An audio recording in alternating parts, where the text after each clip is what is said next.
તો સમાજ માટે આ એક ચોંકાવનારો કિસ્સો છે અને સમાજની સાથે સરકારને પણ અહીંયા ધ્યાન આપવાની જરૂર છે કે આવું શા માટે થઈ રહ્યું છે। સાથે સાથે કેટલાક આપણે એવા પણ વિગતો મેં આપણે બતાવવા જઈ રહ્યા છીએ જે આંકડો સામે આવ્યો છે તે ખરેખર ચોંકાવનારો છે।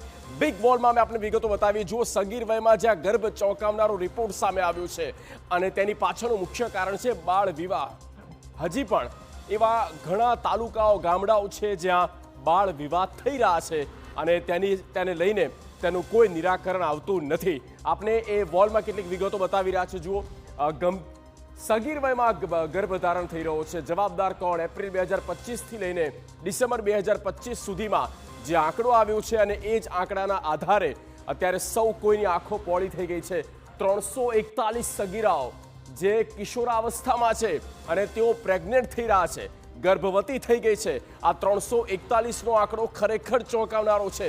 એવું તો શું થાય છે કે શા માટે થઈને બાળ વિવાહ વધી રહ્યા છે કે પછી કોઈ બીજું કારણ છે?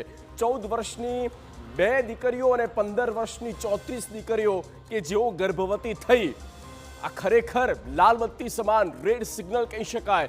તમામે જાગવાની જરૂર છે, જાગૃત થવાની જરૂર છે। ખાસ એ મા બાપને 16 વર્ષની ઉંમરમાં 76 દીકરીઓ કે જે ગર્ભવતી થઈ, 17 વર્ષની ઉંમરમાં 229 દીકરીઓ ગર્ભવતી થઈ છે।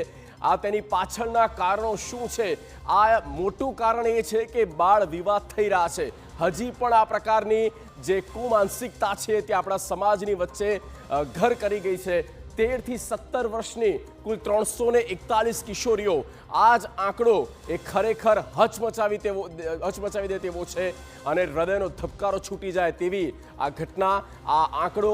અને હવે વાત કરીએ કે સૌથી વધુ ક્યાં નોંધાયા છે, તો કડીમાં। આમ તો મહેસાણા જિલ્લામાં શહેરમાંથી જ સામે આવ્યા છે, પણ સૌથી વધુ કડીમાં 88 એવી દીકરીઓ નોંધાઈ છે। મહેસાણામાં એટલે કે મહેસાણા શહેરમાં 80 દીકરીઓ નોંધાઈ છે કે જેઓ બાળ અવસ્થા કહો, કિશોરાવસ્થા કહો કે સગીરાવસ્થામાં એટલે કે બિલો 17, 18 અને તેની પહેલા આ પ્રેગ્નન્ટ થયા છે, ગર્ભવતી બની છે। રમવાની ઉંમરમાં, શિક્ષણ લેવાની ઉંમરમાં આ રીતે સમાજનો બોજ તેમની પર ભારે પડી રહ્યો છે।